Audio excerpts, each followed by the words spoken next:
మూడోసారి ప్రధానమంత్రిగా బాధ్యతలు చేపట్టిన తర్వాత దేశంలో 21 రాష్ట్రాలలో భారతీయ జనతా పార్టీ ఎన్డీఏ ప్రభుత్వాలు అజేయంగా స్థాపిస్తూ వస్తున్నటువంటి మన ప్రియతమ నాయకుడు, ప్రపంచమంతా గర్వపడేటువంటి మన నరేంద్ర మోడీ గారు ఈరోజు తెలంగాణ గడ్డ మీదకి వస్తూ ఉన్నారు. ఇప్పటికే ప్రభుత్వం తరఫున కార్యక్రమాలు పూర్తి చేసుకొని కొన్ని క్షణాల్లో మన ముందుకు వస్తారు. ఈరోజు తెలంగాణ ప్రజలందరూ కూడా ఏ గ్రామంలో చూసినా, ఏ పట్టణంలో చూసినా ఒకటే చర్చ జరుగుతూ ఉంది. మోడీ గారు తెలంగాణకు వస్తూ ఉన్నారు, నేను మోడీ గారిని చూడాలి, టీవీల్లో మోడీ గారి ఉపన్యాసం ఇవ్వాలి, మోడీ గారికి ఆశీర్వదించాలి, భారతీయ జనతా పార్టీకి అండగా ఉండాలి అనేటువంటి భావన ఈరోజు తెలంగాణలో మారుమూల ప్రాంతాల్లో ఉంది. అందుకే ఈరోజు వాతావరణం చల్లబడ్డది, ప్రకృతి కనికరించింది. ఈరోజు ప్రకృతి పులకరిస్తా ఉంది. దేశ ప్రజలతో పాటు మోడీ గారికి కూడా ప్రకృతి కూడా ఆశీస్సులు అందజేస్తా ఉంది. దేశ ప్రజల ఆశీస్సులు అందజేసి అధికారంలో మూడోసారి వచ్చింది. మీకందరికీ తెలుసు, గత పార్లమెంట్ ఎన్నికల్లో భారతీయ జనతా పార్టీ కాంగ్రెస్ పార్టీతో సమానంగా 8 సీట్లు తెలంగాణ చరిత్రలో మొదటిసారి మోడీ గారి నాయకత్వంలో మోడీ గారి కోసం మనమందరం గెలిచాము. కార్యకర్తలందరూ కష్టపడి మోడీ గారి నాయకత్వంలో 2 ఎమ్మెల్సీ సీట్లు గెలుచుకున్నాం. ఈరోజు మనకు ఒకటే టార్గెట్ ఉండాలి. ఈ తెలంగాణలో తెలంగాణ అభివృద్ధి కోసం, తెలంగాణకు సంబంధించినటువంటి ఈరోజు బడుగు బలైన వర్గాల ప్రజలు, రైతులు, గ్రామీణ ప్రజలు మేలు జరగాలి.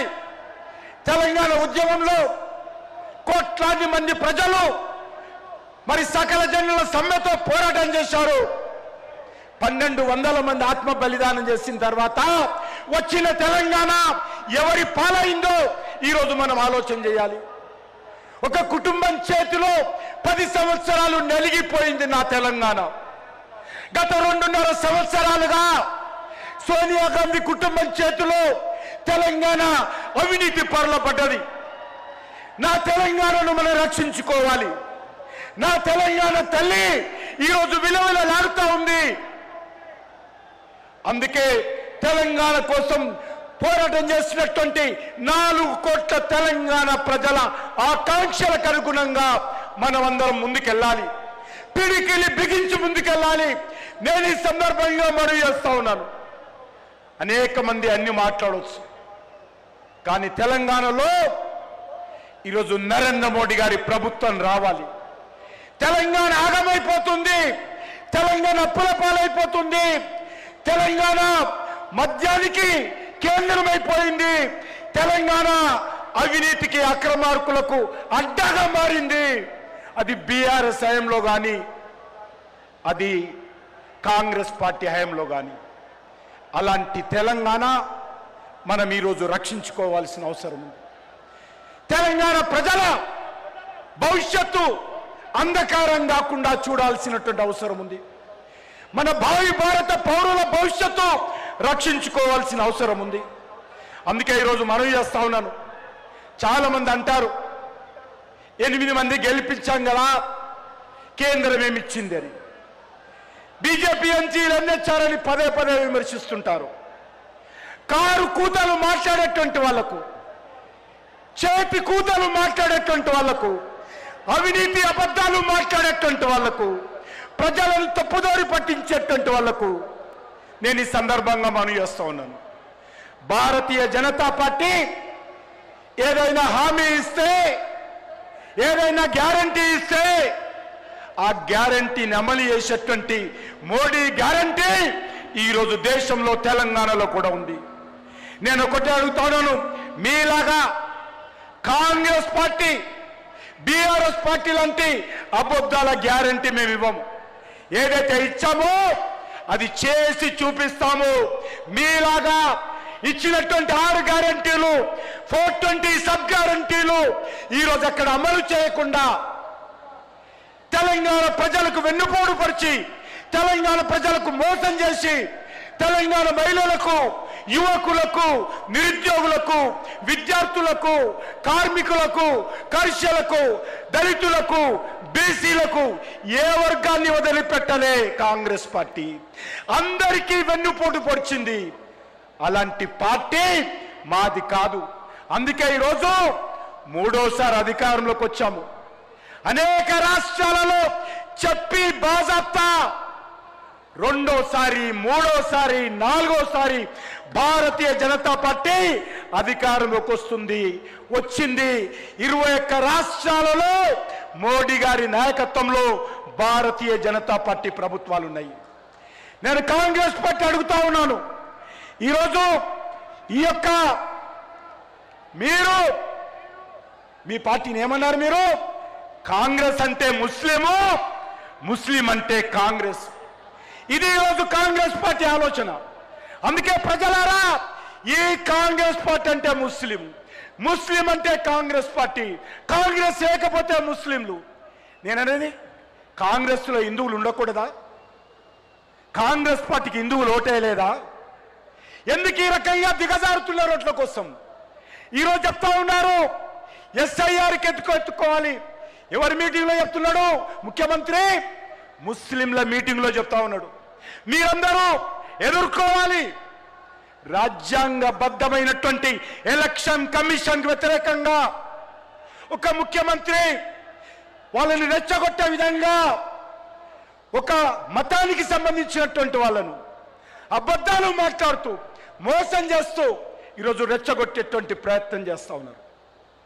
ఈరోజు ఎస్ఐఆర్ ఏదైతే ఉన్నదో, ఏదైతే ఓట్లు లేనటువంటి వాళ్ళకు ఓట్లు నమోదు చేసుకోవాలి, రెండోసారి మూడోసారి ఉన్నటువంటి ఓట్లు తీసేయాలి, ఓట్లకు సంబంధించినటువంటి అన్ని వర్గాల ప్రజలకు హక్కు కల్పించాలని ఎస్ఐఆర్ పెడితే సుప్రీంకోర్టు కూడా ఆమోదించింది. ఆ రకంగా సుప్రీంకోర్టు కూడా ఆమోదించినటువంటి ఎస్ఐఆర్ను ఒక ముఖ్యమంత్రి స్థాయిలో ఉండి ఈరోజు తెలంగాణలో రెచ్చగొడతా ఉన్నాడు. అందుకే మీరందరూ ఆలోచన చేయాల్సినటువంటి అవసరం ఉంది. నేను ఒకటే మనవి చేస్తా ఉన్నాను, ఈరోజు తెలంగాణలో గత 11 సంవత్సరాలుగా, అంటే ఈ సంవత్సరం ఇంకా లెక్కలు రాలేదు, 12వ సంవత్సరం లెక్కలు రాలేదు, గత 11 సంవత్సరాలుగా 12 లక్షల కోట్ల రూపాయలు తెలంగాణ రాష్ట్రంలో నరేంద్ర మోడీ గారి ప్రభుత్వం ఇచ్చింది. ఈరోజు మీ అందరికీ మనవి చేస్తా ఉన్నాను, రాష్ట్రాలు ఆర్థికంగా బలంగా ఉండాలి, రాష్ట్రాలు ఆర్థికంగా శక్తివంతంగా ఉండాలని డెవల్యూషన్ ఆఫ్ ఫండ్స్ ఏవైతే ఉంటాయో 32% నుంచి ఏకకాలంలో 10% పెంచి ఈరోజు రాష్ట్రాలను ఆర్థికంగా పరిపుష్టం చేసేటువంటి ప్రయత్నము ఈ దేశ చరిత్రలో మొదటిసారి ఇంత పెద్ద ఎత్తున డెవల్యూషన్ ఆఫ్ ఫండ్స్ ఇచ్చినటువంటి చరిత్ర నరేంద్ర మోడీ గారి ప్రభుత్వాన్ని. ఓ కాంగ్రెస్ పార్టీ నాయకులారా, మీ ముఖాలకు ఎప్పుడైనా ఈ 10% ఒకేసారి పెంచారా? ఈరోజు అడగాల్సినటువంటి అవసరం ఉంది. తెలంగాణలో జాతీయ రహదారులకు 1,85,000 ఎవరు ప్రభుత్వం ఇచ్చింది చెప్పండి? మోదీ సర్కార్ ఇచ్చిందా? కాంగ్రెస్ పార్టీ ఇచ్చిందా? 1,85,000 ఎవరిచ్చారు? 2,400 నుంచి 5,000 కిలోమీటర్ల జాతీయ రహదారులు ఎవరిచ్చారు? అన్ని జిల్లాలు 33 జిల్లాలకు జాతీయ రహదారులతో అనుసంధానం చేయడానికి ఏ ప్రభుత్వము? ఈరోజు రైల్వేలలో 5 వందే భారత్ ట్రైన్లు ఎవరిచ్చారు? అంతేకాదు ఈరోజు 4 అమృత్ భారత్ ట్రైన్లు ఎవరిచ్చారు? 8 కొత్త ట్రైన్లు ఈ వచ్చే వారం ప్రారంభించుకోబోతున్నాము. 8 ట్రైన్లు, కొత్త ట్రైన్లు ప్రారంభించుకోబోతున్నాము. ఈరోజు 42 రైల్వే స్టేషన్లు. ఓ కాంగ్రెస్ పార్టీ నాయకులారా, మీ ముఖాలకు ఎప్పుడైనా ఒక కొత్త రైల్వే స్టేషన్ కట్టారా ఇటీవల కాలంలో? ఈరోజు మోడీ గారు 42 రైల్వే స్టేషన్లు తెలంగాణలో ఏకకాలంలో అభివృద్ధి చేస్తూ ఉన్నారు. అంతేకాదు ఈరోజు మొత్తం రైల్వే లైన్లను కూడా విద్యుదీకరణ చేశాం. 499 రైల్వే ఫ్లైఓవర్స్, రైల్వే అండర్ బ్రిడ్జ్లు నిర్మించినటువంటి చరిత్ర. ఇటీవల బడ్జెట్లో మీకందరికీ తెలుసు, బుల్లెట్ ట్రైన్ హైదరాబాద్ నుంచి పూనా వరకు, హైదరాబాద్ నుంచి బెంగళూరు వరకు, హైదరాబాద్ నుంచి చెన్నై వరకు 3 బుల్లెట్ ట్రైన్లు దేశవ్యాప్తంగా 7 ట్రైన్లు వస్తే నా తెలంగాణకు మన మోడీ గారు 3 బుల్లెట్ ట్రైన్లు high speed elevated railway corridor ఏర్పాటు చేసి ఈరోజు 3 బుల్లెట్ ట్రైన్లు ఇచ్చారు. ఇది దేశ చరిత్రలో, తెలంగాణ చరిత్రలో 1,55,000 కోట్ల రూపాయలతో నా తెలంగాణ గడ్డ మీద బుల్లెట్ ట్రైన్లు వస్తూ ఉన్నాయి. ఈరోజు రాహుల్ గాంధీని అడగాల్సిందిగా కోరుతా ఉన్నాను. ఏ ముఖానికైనా ఇవన్నీ కూడా రాహుల్ గాంధీ ఇచ్చాడా, కేసీఆర్ తెచ్చాడా? ఈరోజు అడగాలి. ఈరోజు తెలంగాణ ప్రజలు మాకు 9 సీట్లు ఇచ్చారు కాబట్టి, రానున్న రోజుల్లో ఇక్కడ బీజేపీ ప్రభుత్వం వస్తుంది కాబట్టి ఈరోజు మేము 3 బుల్లెట్ ట్రైన్లు తెలంగాణ గడ్డ మీదకి తేయబోతున్నామని మనవి చేస్తున్నాను. బీబీ నగర్లో ఎయిమ్స్ హాస్పిటల్ 1,365 కోట్లతో బీబీ నగర్లో ఎయిమ్స్ హాస్పిటల్, బీబీ నగర్లో ఎయిమ్స్ మెడికల్ కాలేజ్, బీబీ నగర్లో ఎయిమ్స్ నర్సింగ్ కాలేజ్ ఏర్పాటు చేస్తా ఉన్నాము. ఈరోజు 5,000కు పైగా వెల్నెస్ సెంటర్స్, బస్తీ దవాఖానాలు తెలంగాణలో ఏర్పాటు చేశాము. ఈరోజు పేద ప్రజలందరికీ, తెల్ల కార్డు ఉన్నటువంటి వాళ్ళందరికీ ఒక్కొక్కరికి 5 కేజీల చొప్పున బియ్యం ఇస్తా ఉన్నాము. మీరు ఈరోజు సన్న బియ్యం అంటున్నారు కదా, నీ సన్న బియ్యంలో కూడా మోడీ గారి 80 పైసలు ఉన్నాయి. ఈ తెలంగాణలో ఇచ్చేటువంటి సన్న బియ్యంలో మోడీ గారి ప్రభుత్వం 80% ఉంటే కాంగ్రెస్ పార్టీ ప్రభుత్వము 20% పెట్టి సన్న బియ్యం అని మాట్లాడుతోంది. అంతేకాదు సోదరులారా, 800లకు పైగా పిఎం శ్రీ స్కూల్స్ పెట్టాము తెలంగాణలో. Zaheerabad integrated, Zaheerabad industrial park 2,360 కోట్లు. ఈరోజు వరంగల్లో మెగా టెక్స్టైల్ పార్కు ఈరోజు మోడీ గారు వస్తుంది. రైల్ మ్యానుఫ్యాక్చరింగ్ యూనిట్ వరంగల్లో మోడీ గారు పెట్టారు. రామగుండంలో ఎరువుల పరిశ్రమ 6,500 కోట్లతో మోడీ గారే భూమి పూజ చేశారు, మోడీ గారే ప్రారంభోత్సవం చేశారు. అంతేకాదు ఈ రాష్ట్రంలో ఉన్నటువంటి రైతుల కోసం ఎరువుల సబ్సిడీ గత 11 సంవత్సరాలుగా 80,000 కోట్ల రూపాయల ఎరువుల సబ్సిడీ నా రైతులకు నా ప్రభుత్వము మన మోడీ గారు ఇచ్చారని సందర్భంగా మనవి చేస్తా ఉన్నాను. అంతేకాదు ఇంతకుముందు చెప్పినట్టు ప్రధానమంత్రి గరీబ్ అన్న యోజన కింద ఈరోజు సన్న బియ్యంలో ఈరోజు కేంద్ర ప్రభుత్వం మరి అత్యధికమైనటువంటి ఖర్చు పెడతా ఉంది. గ్రామ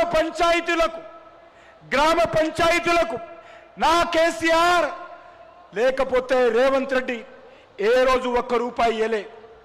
నరేంద్ర మోడీ గారే ప్రతి సంవత్సరం ఇప్పటి వరకు 11,000కు పైగా కోట్లు నరేంద్ర మోడీ గారు గ్రామాలకు ఇచ్చారు.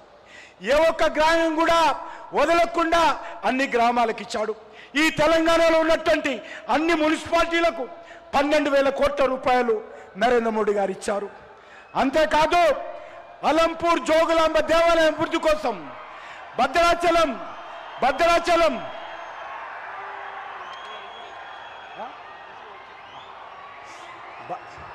మన ప్రియతమ నాయకులు నరేంద్ర మోడీ గారు వస్తూ ఉన్నారు. అందరం కూడా ఎక్కడి వాళ్ళక్కడ కూర్చొని మరి నినాదాలు ఇవ్వాలి. అందరం కూడా డప్పులు మోగించండి. అదేవిధంగా అందరం కూడా మోడీ మోడీ మోడీ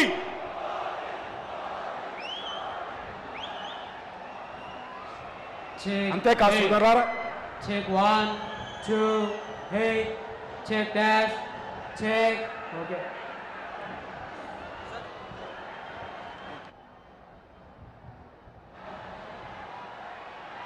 భారత్